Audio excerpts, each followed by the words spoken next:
Are you ready? Wait, hang on. This is actually the best interview ever so far. Yes. Yes. Yeah. We're gonna need another link and a bigger boat. I bet your grandpa could dunk on you. Are you fucking filming yet? Hines, where did Hines? She found it. I forgot I bought this at like Target. I think. See if it's still. We need to get one of those from Target also. Yeah. I noticed with I think my age that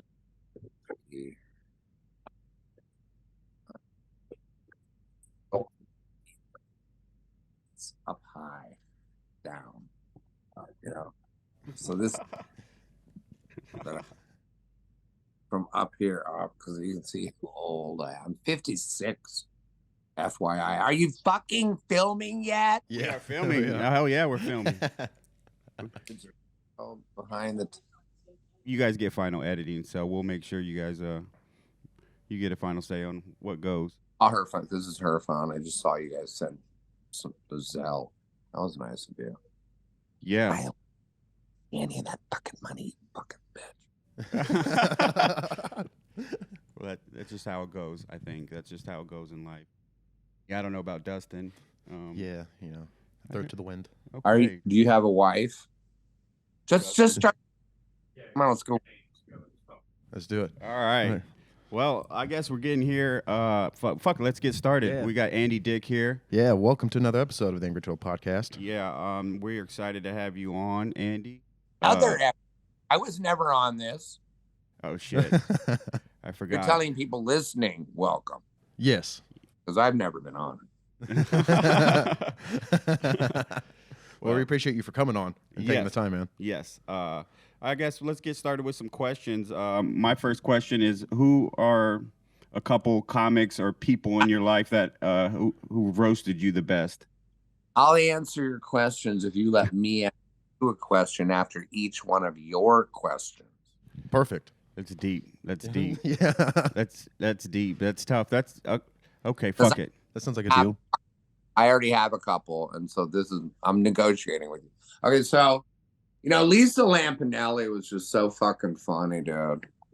She's really the funniest. Lisa Lampanelli. She's just hardcore. She's funny. Yeah, I would hate to be on the other side of a mic with her. Oh yeah. Definitely. Luckily, I got on her good side, because we actually did become friends, but she kind of took it easy on me. I'm going to try to switch places. There's a really cool painting I wanted. Let's see. Oh, yeah, I'll put it up here. Look at that. Isn't that pretty? That's nice. Get that on a t-shirt. I'm all into that shit. I like it. I like it a lot. I like it a lot. Okay, I guess we asked the question, you ask a question. Yeah. Oh yeah. Did I already answer your question? Yeah, you said Lisa Lampanelli. Yep. I didn't even think of the other people that are on. That's how much she is so prevalent in my brain. I can't even think of the other people. Oh yeah, Jeff Ross. He's funny too. Oh yeah, he's awesome. Yeah. But Lisa found out that she has writers. So she hires writers. So she has writers. You know what I mean? When you become successful, is that a thing that people do? Or is that like a touch and go thing? Like some people like to write their own stuff. People do that right away. People hire writers all the time.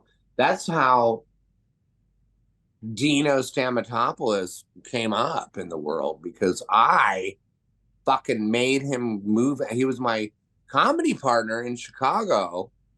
Just me and him. We had a show on stage at a little dive bar called the Roxy. But it really was a small little dive bar. They just had a big name. But and we did this 2-person show called Dino and I.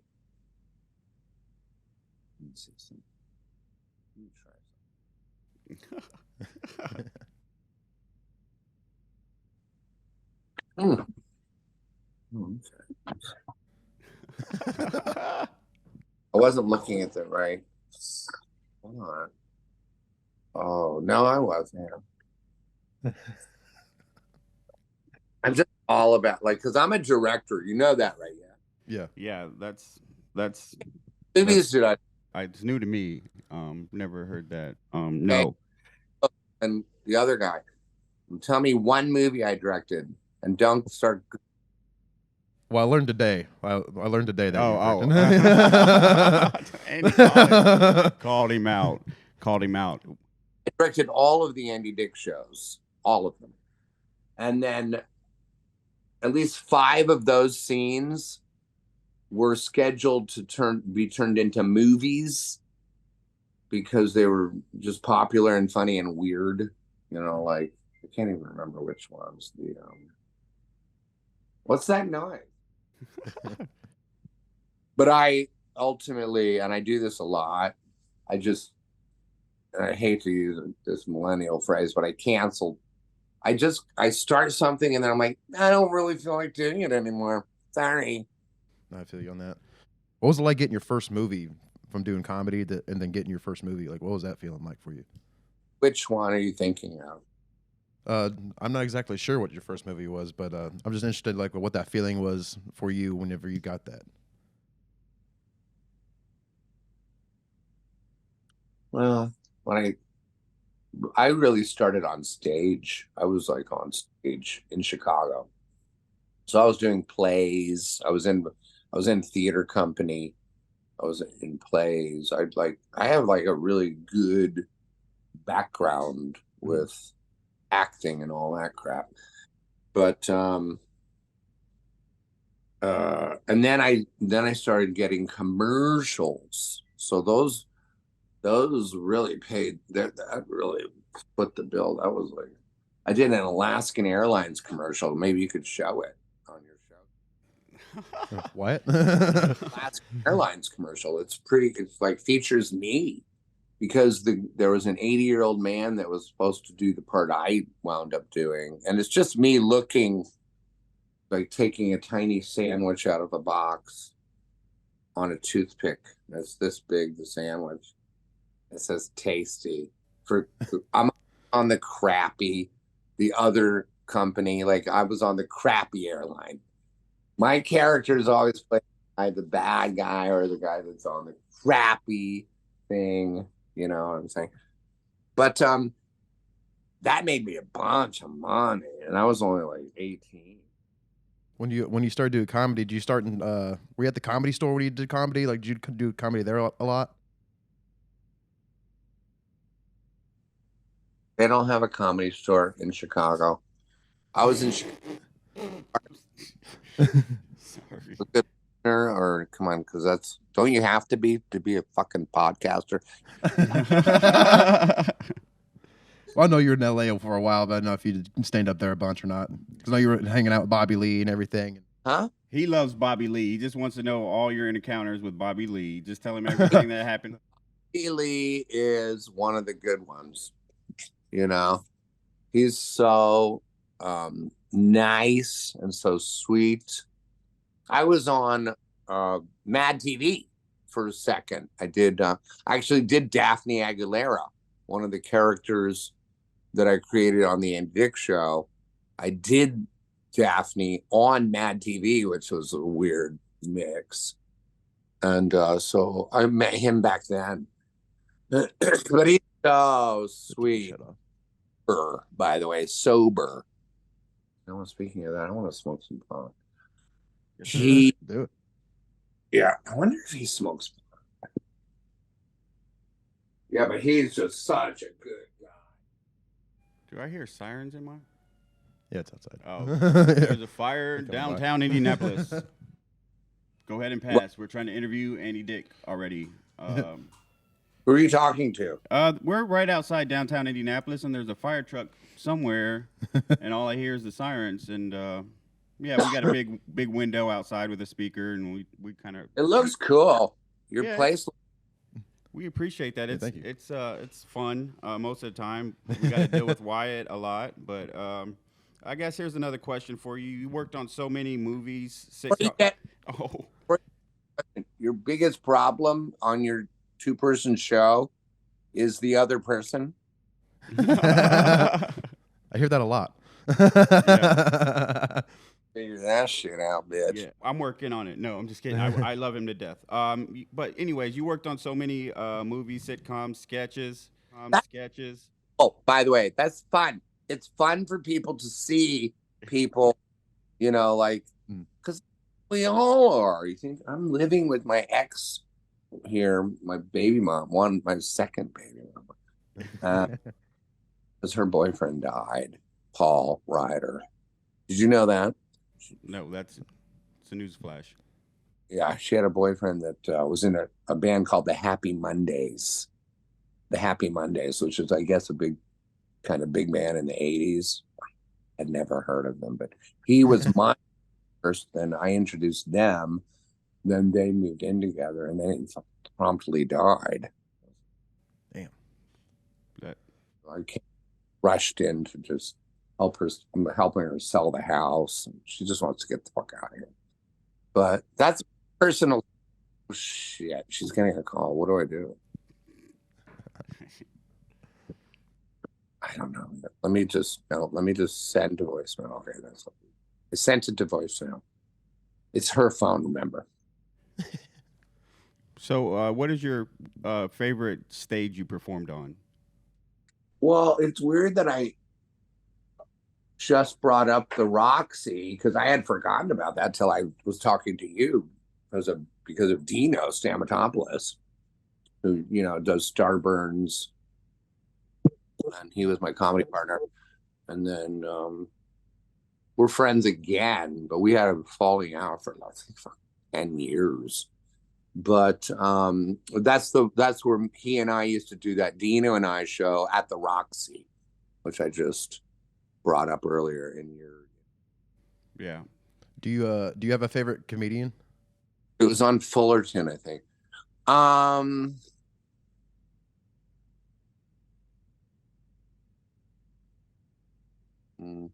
Like comic actor or comedian? Like stand-up comic. Because I'm not a stand-up comic. Do you know that? And it kind of irks me when people call me a comedian. What would you consider yourself? Performance artist. All right. I like that. Yeah, that's dope. Performance artist. I got on stage and you don't fucking know. If you're buying a ticket, either of you two, to come see me, you're like, we don't know what's gonna happen. And that's like it. That's how we like to roll. Yeah, that's kind of where we're at with our comedy too. So that's why we're connected, because we're very relatable. Now, can I ask you a question? Yeah.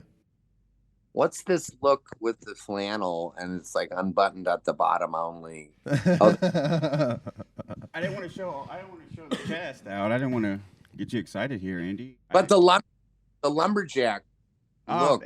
It's Forever 21. We were winging an outfit. Yeah, we just picked something in a rush. Yes. I love Forever 21. I'm trying to open one that's Forever 57. Well, can I actually run a joke by you that my daughter likes to tell me? Yeah, did she write it? Yeah, she's 11 and she says she wants to do comedy and stuff, and she likes to tell jokes about my dead dad. And I'll be honest, you should get her in the room. I'll fucking tell her honest truth. Dude, if she was here, I totally would. Well, you can just show her that, because I'll be honest. Let me hear it. Will. But the joke she likes to tell me is, she's like, hey, Daddy, your dad went to go get the milk from God and never came back. And that's her favorite joke to tell me. I can't help it. I don't get it, dude. Your dad go get the milk from God. Because he died. I mean, I know with going to get a pack of cigarettes or. Oh, she's a work in progress.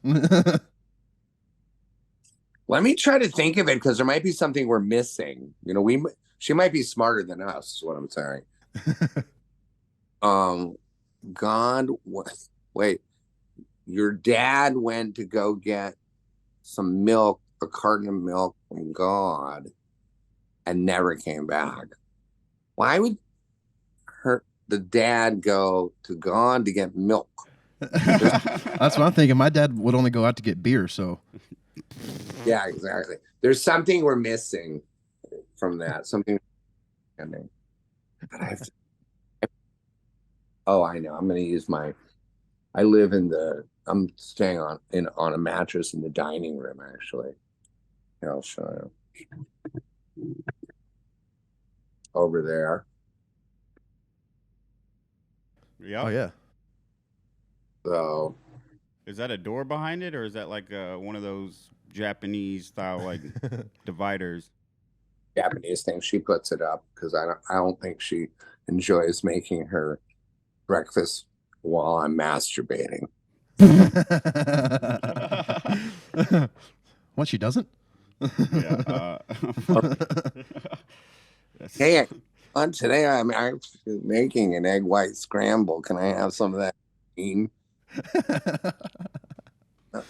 I'm making eggs Benedict. I need more cream today. I do hear people like putting mayonnaise in their eggs nowadays.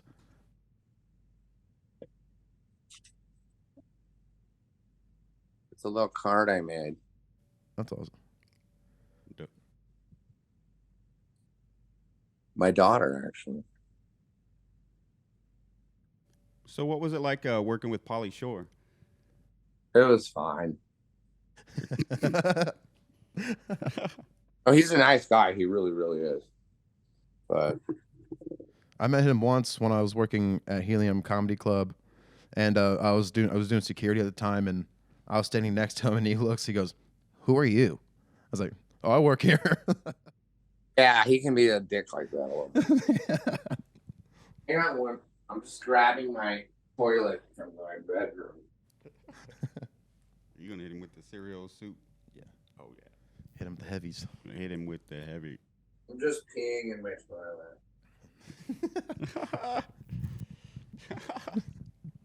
Challenge. This is actually the best interview ever so far. Yes. Yes. Yeah. It's our vibe. Yes. I love it. Wait, hang on. No, you're good. You go ahead and get it out.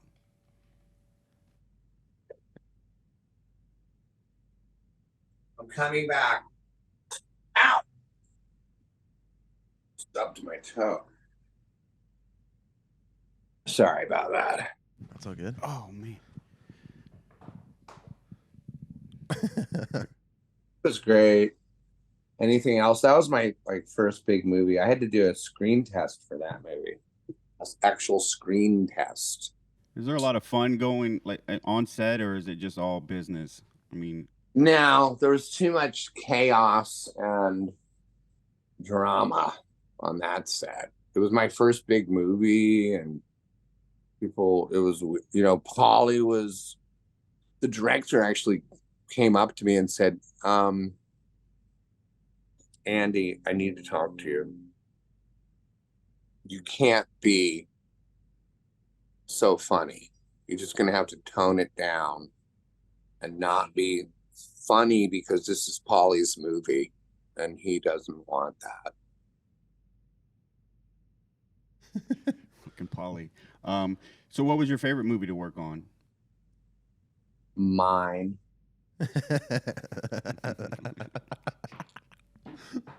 Still haven't told me the name of because you don't know it.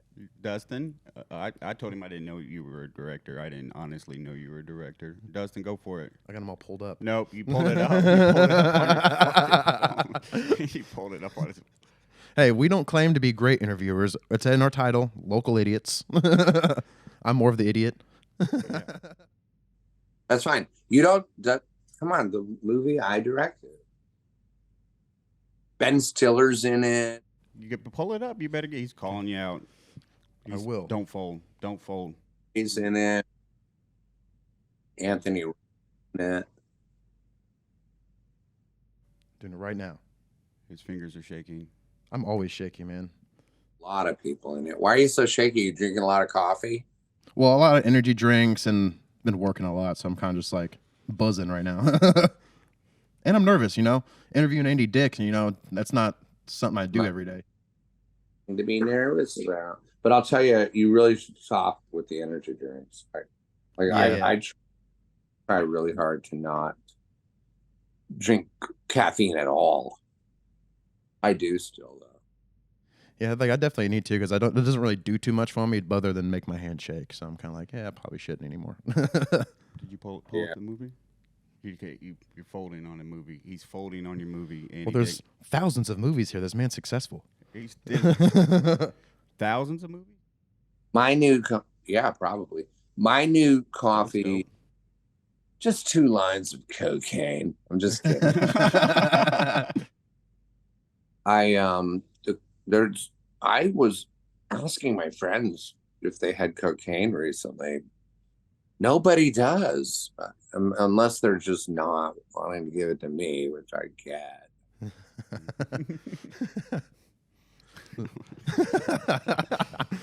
I know you hang out with like a bunch of musicians. Like, how'd you get into like the music scene and hang out with a bunch of musicians and like what's that experience been like?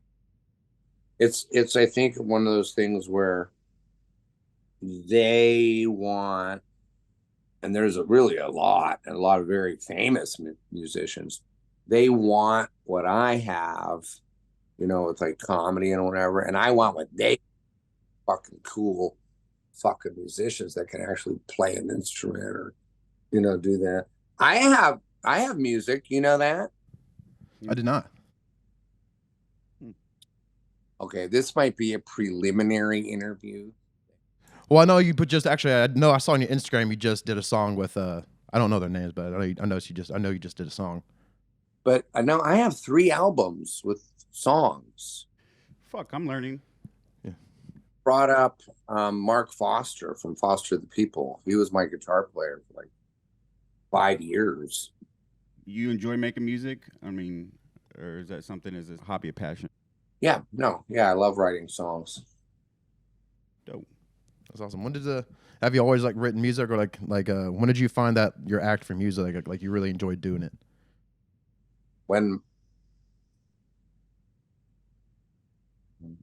I got forced into it a little bit, because when I was in high school, I was bored. We moved a lot, and my mom was like, "You need to join the choir." Like, what is a choir?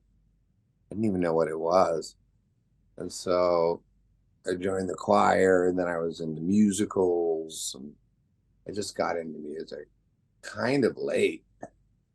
My dad had a weird thing where we weren't allowed to have music in the house. We weren't allowed to listen to music, but we could play it on the piano that we had or any other instrument. Why was that? Did he have a reason for it, or he just didn't like music? I don't know. I'm thinking maybe his dad, who I knew because it was my grandfather, his dad maybe like listened to music too much or all the time or something weird like that. Same. I guess it makes sense. My dad drank all the time, and I don't like to drink. Is your dad alive? No, he just currently lives on my shelf. Oh, as Ash. Yeah, ashes. He definitely fell down. Oh, he's got a good joke about his dad's ashes that he tells, though. That's pretty funny, also. I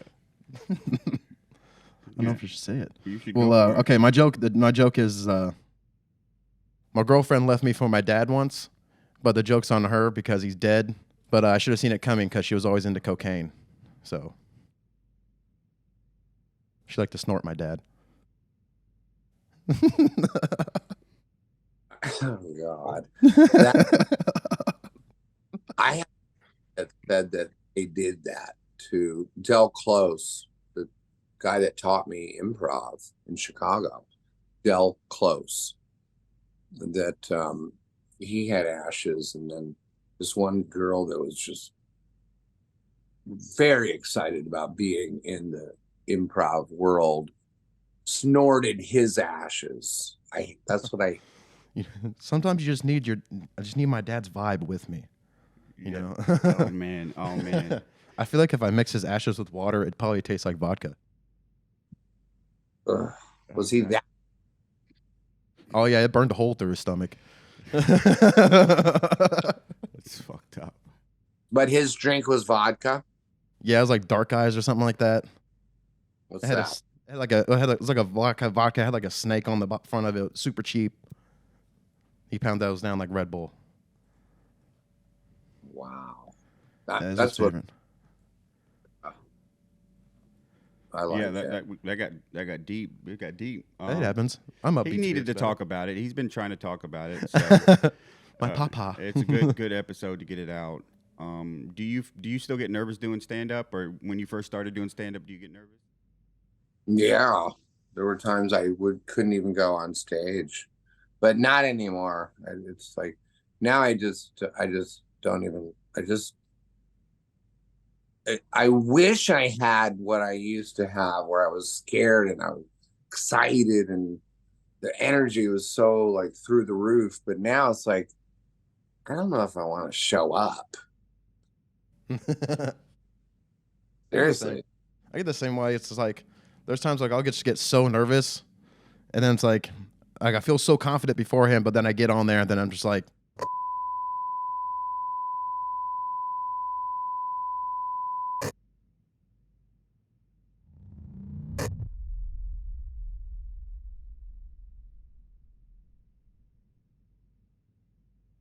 Keep going. Wait, you cut out. You're totally muted, dude. What happened?